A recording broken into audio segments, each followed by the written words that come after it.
Hello everyone, so welcome back to my video again. In this video I will show you, or I can say I will tell you about my understandable about introduction economic development, or we can say self-reflection, about that, from meeting 1 until meeting 15.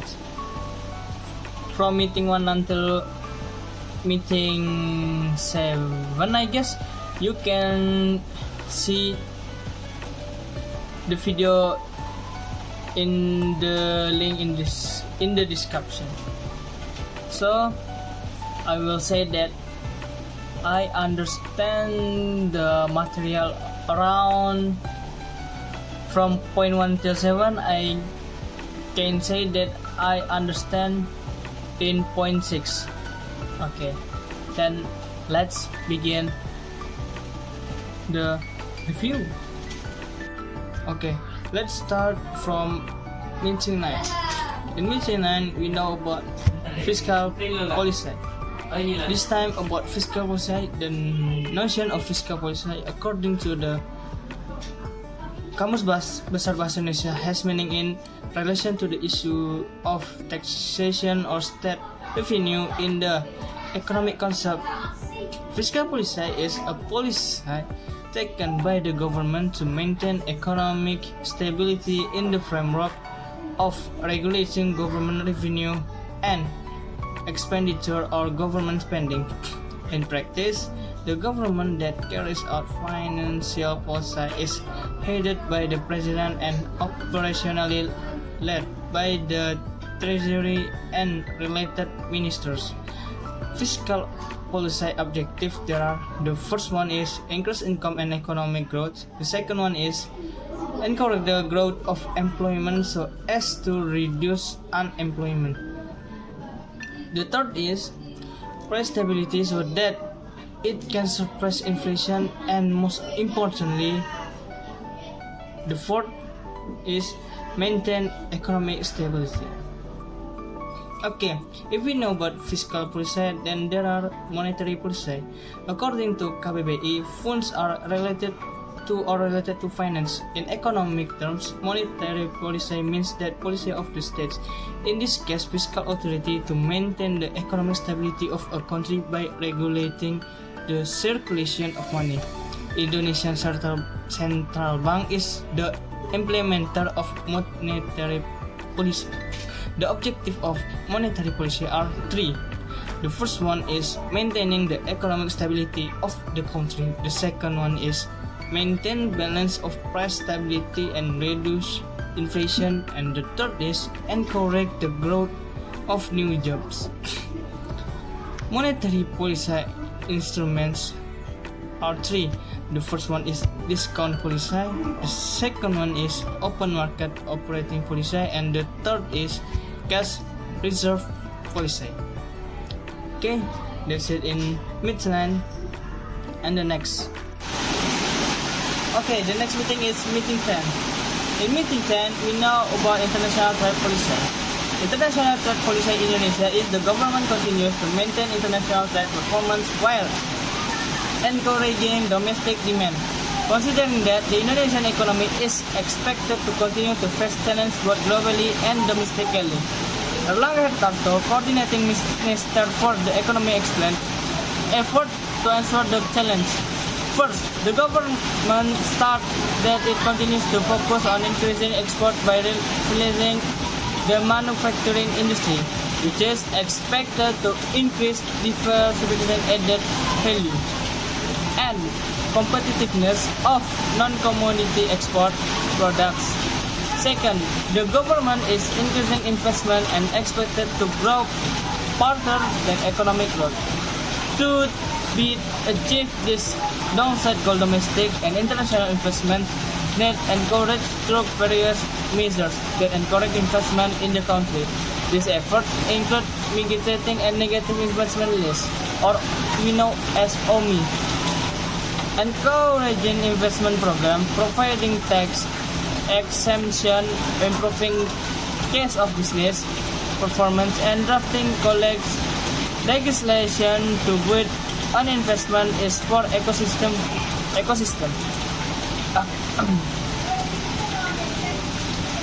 Furthermore, according to Lanka, the third step to government to draw up a medium-term development plan that prioritizes change in economic structure, transformation focus on improving manufacturing, promotion exports, sustaining imports, and creating new jobs.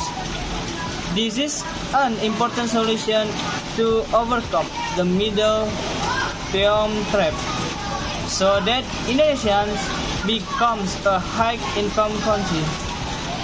In order to develop the manufacturing industry, Indonesia seeks to accelerate the implementation of the Industrial Revolution 4.0, which will have a significant impact on labor productivity, global competitiveness, and global export markets. We are confident, said Erlangga Hartanto, as Minister of Economic Coordination. And then we know about education policy. Education policy in Indonesia, the impact of the unionization on teachers as is known in recent years.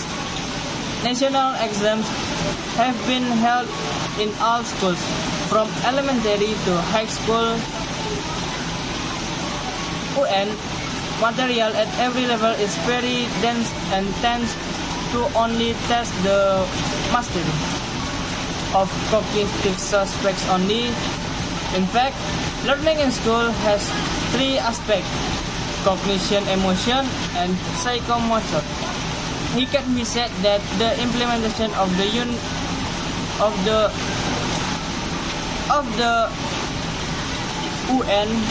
or we know in bahasa ujian nasional, teachers are only figurated on the cognitive side so that students can smoothly answer UN question. In addition, in elementary school, especially in 6th grade, some experimental exercises are performed in addition to additional study time called interrogation. In the first and second semester of 2019 and 2020. At the time, the Ujian Nasional Policy was still in effect. The existence of the stabilization and experimentation had become a controversy in the elementary school that they taught. The existing school management existence budget, atau we know as dana BOS, will only be used for a few experiments and stabilization. Meanwhile, worried parents continue to encourage schools to try integration more often. Okay, I guess. Oh, I forgot about it. The 6th grade teacher I taught were impressed.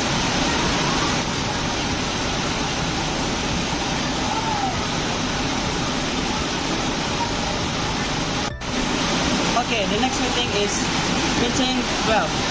The meeting 12 we know contribution of domestic saving or national savings hasn't become a habit of Indonesian people. To be sure, savings have several advantages. Higher savings have increased capital inventories and ultimately accelerate economic production. Economists agree that savings are an important factor for future economic growth. The model developed by Robert Solow, otherwise known as the Solow model, describes how the process of savings or capital accumulation determines a country's level of production. On the other hand, national savings also have a positive effect on economic stability. This is seen in the phenomenon that occurs in two countries, in Japan and China. After Japan's recession since the 1990s, the national government took to stimulate the economy by enlarging its budget deficit. Over the past 2 decades, Japan's budget deficit has reached about 46.1 billion gross domestic product. Wow. And continued to grow until it peak of GDP of GDP in 2009, I guess. The result of such efforts are generally not reflected in economic performance, but the impact on government bonds is evident in the doubling of the share of government bonds compared to the increase in GDP. The next, we know about contribution of foreign aid to country. I guess there are 4 things that foreign aid to country. The first one is humanitarian reasons, ya, atau kepentingan kemanusiaan. Seperti pada saat ini kita memberikan bantuan ke korban erupsi dari Gunung Semeru. The second one is improving the country's international image. The third one, build positive working relationships with other governments. And the last one is to promote conditions for peace and stability. Because many governments really believe that the country receiving aid will be safer, foreign aid is money sent voluntarily from one country to another in the form of gifts, grants, or loans. The broader definition of aid includes cross-border funding from religion groups, non-governmental organizations, or as we know as NGOs, and foundations. Some argue that the mission should be included, but it's rarely considered leniency. The Minister of Foreign Affairs of the Republic Indonesia has been contact and cooperation internationally to address COVID-19. The result achieved with 58 international support have helped and will continue to help Indonesia. Foreign Minister Retno Marsudi said support comes from a variety of international factors, said non-government aid and 42 non-government assistance, and 7 come from international organizations or institutions. The third is contribution of transnational corporations to the economic development of a country. In this era of globalization, multinational companies or MNEs are increasingly attracting the attention of many countries. In addition to being a driver of the economy, it can also increase government revenues, especially from taxes. In addition, the existence of multinational companies can bring other benefits, namely the transfer of science and technology to the country where they are located. Therefore, globalization is not only a symbol of investment and the economy, but also a convergent activity between developed and developing countries to generate mutual profit. In the United States, the proportion of domestic and foreign multinationals is relatively large and balanced at 59.56%. On the other hand, Japan has a similar ratio which is as low as 43.47%. On the other hand, Singapore, Indonesia, and Luxembourg have unbalanced M&E contribution structures. The high contribution of foreign multinationals also mean that all three countries rely heavily on the foreign investment, especially in terms of tax receipt. I guess that's it about meeting 12. Okay, the next meeting is meeting 13. Meeting 13 we know as about regional development. Regional development is about the geography of welfare and its evolution. It has played a central role in disciplines such as economic geography, regional economics, regional science, and economic growth theory. The concept is not static in nature, but refers to complex space-time dynamic of regions or an independent set of regions. Changing regional welfare positions are often hard to measure, and in practice we often use gross domestic product, or as we know GDP, and per capita, or we know as a statistical approximation. Sometimes alternative or complementary measures are also used, such as per capita consumption, poverty rates, unemployment rates, labor force participation rates, or access to public service. These indicators are more social in nature and are often used in uni-nation welfare comparison. An example of a rather popular index in this framework is the Human Development Index, which represents the welfare positions of regions or nations on a 0 until 1 scale using quantifiable standard social data.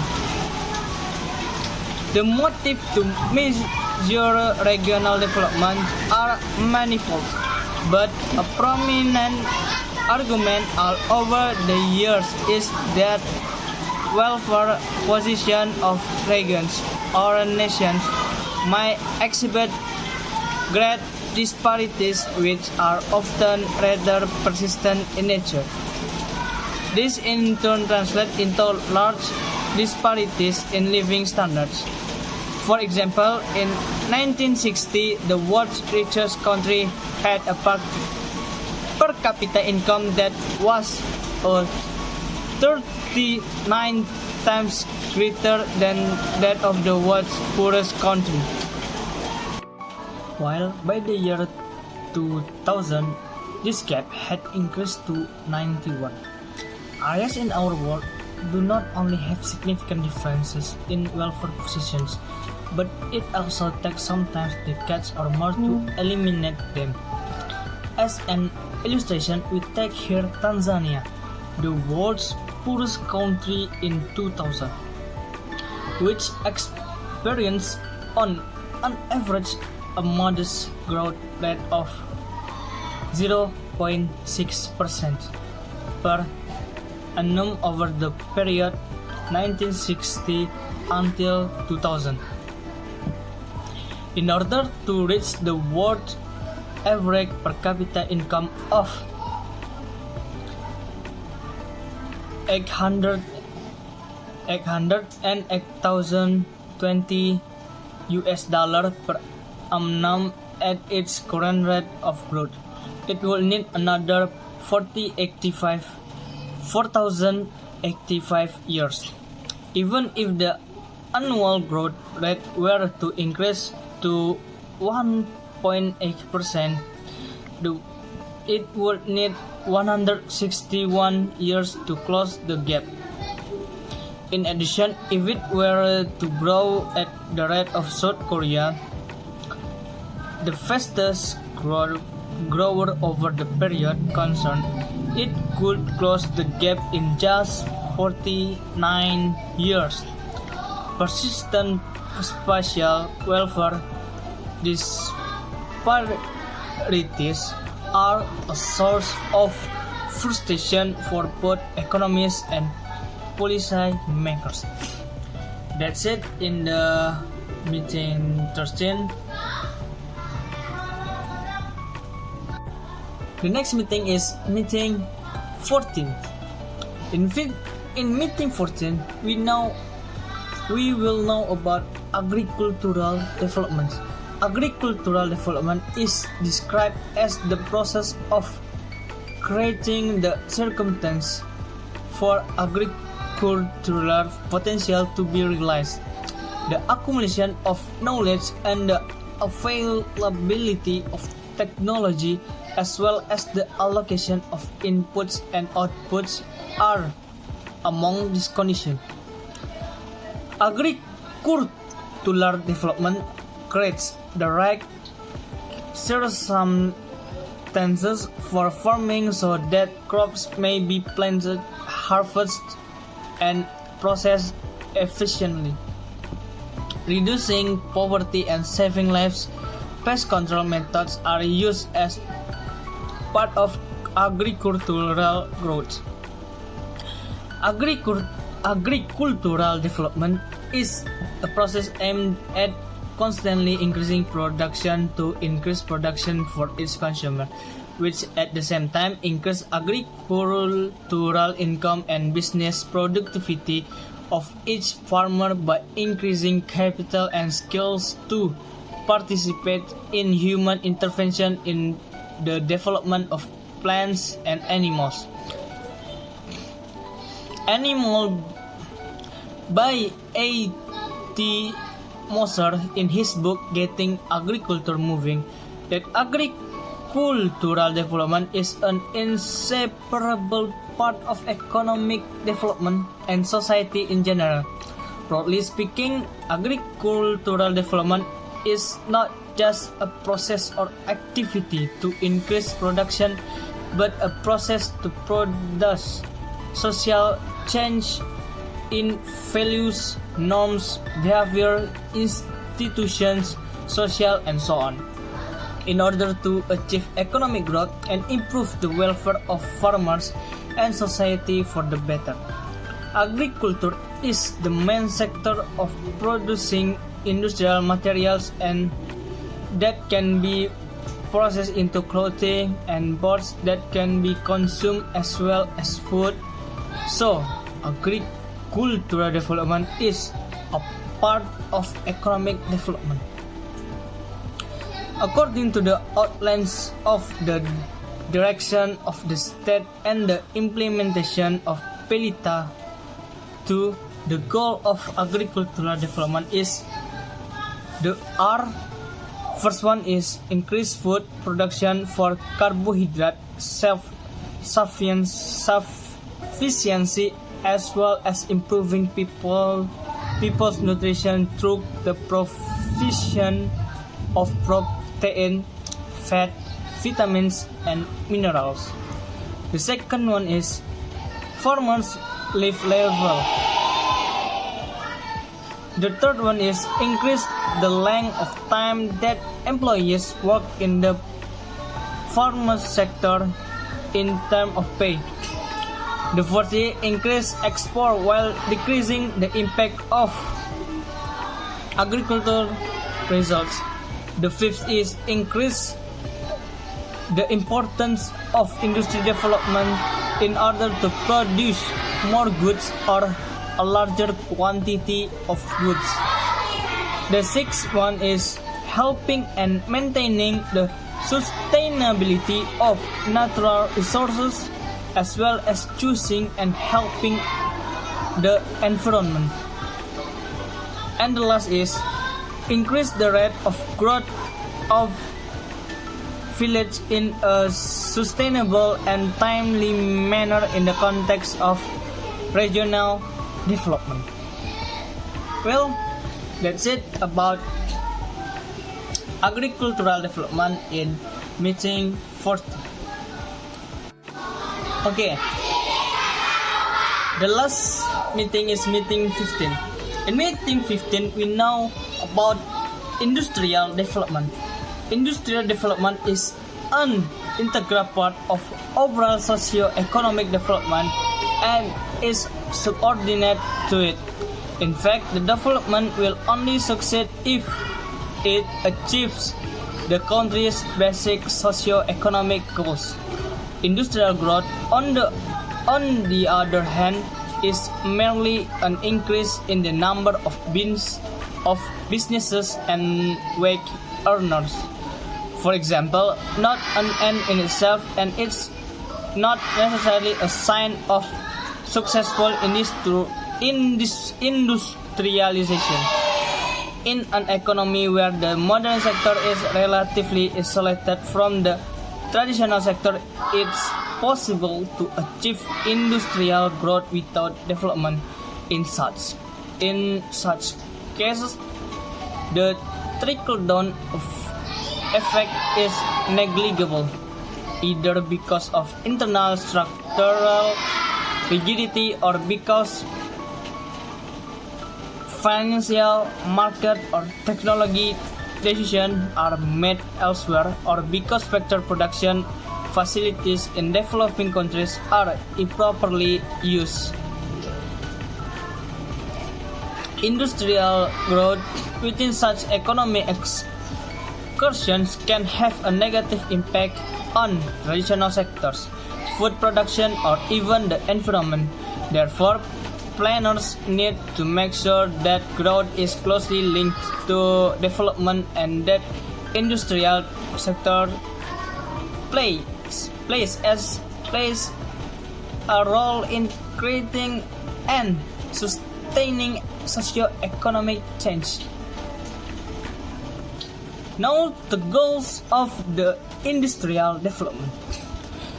The purpose of industrial development is to raise the standard of living people by increasing the domestic production of consumer goods, intermediate goods, and capital goods, thereby expanding the circle of income, markets, technology, and environment. This first requires an assessment of the resources, possibilities, and constraints for developing a strategy. Next, you need to create an industrial master plan that guides support service, including investment in manufacturing facilities and training. With thorough evaluation and careful planning, it should be possible to produce most of what is consumed in the field in timely manner. It should also be possible to improve a country's importability so that what cannot be produced locally can be obtained externally through fair trade. There is widespread consensus that industrial development is the only way to get developing countries out of poverty and underdevelopment. It creates the best prerequisites for the industry to accelerate economic growth by allowing the economy to function efficiently, maximize national income, and improve domestic saving capacity. The obstacle to development planning in developing countries. There is a growing recognition among developing countries that they cannot achieve economic independence, overcome their backwardness, or realize a socio-economic transformation without the intervention of the state. This intervention is needed for many reasons. The first one is domestic capital formation is at a low level in most developing countries. The second one is the private industrial sector is weak both in absolute terms and relative to the commercial sectors and to real estate, which exerts stronger attraction. The third is The economies of most developing countries are dualistic in nature. And the fourth is economic and financial resources are concentrated in the public sector because they come mainly from taxes levied on various activities, particularly foreign trade, or from the export of materials and other commodities.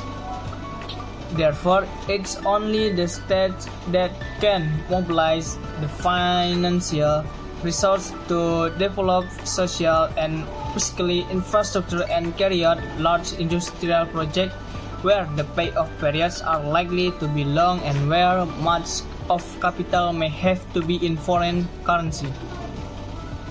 And the last is the need for foreign capital means that the government must become involved in negotiating terms and conditions and in negotiating the pattern and volume of the capital inflow. The obstacle to development planning in developing countries. There are a growing recognition among developing countries that they cannot achieve economic independence, overcome their backwardness,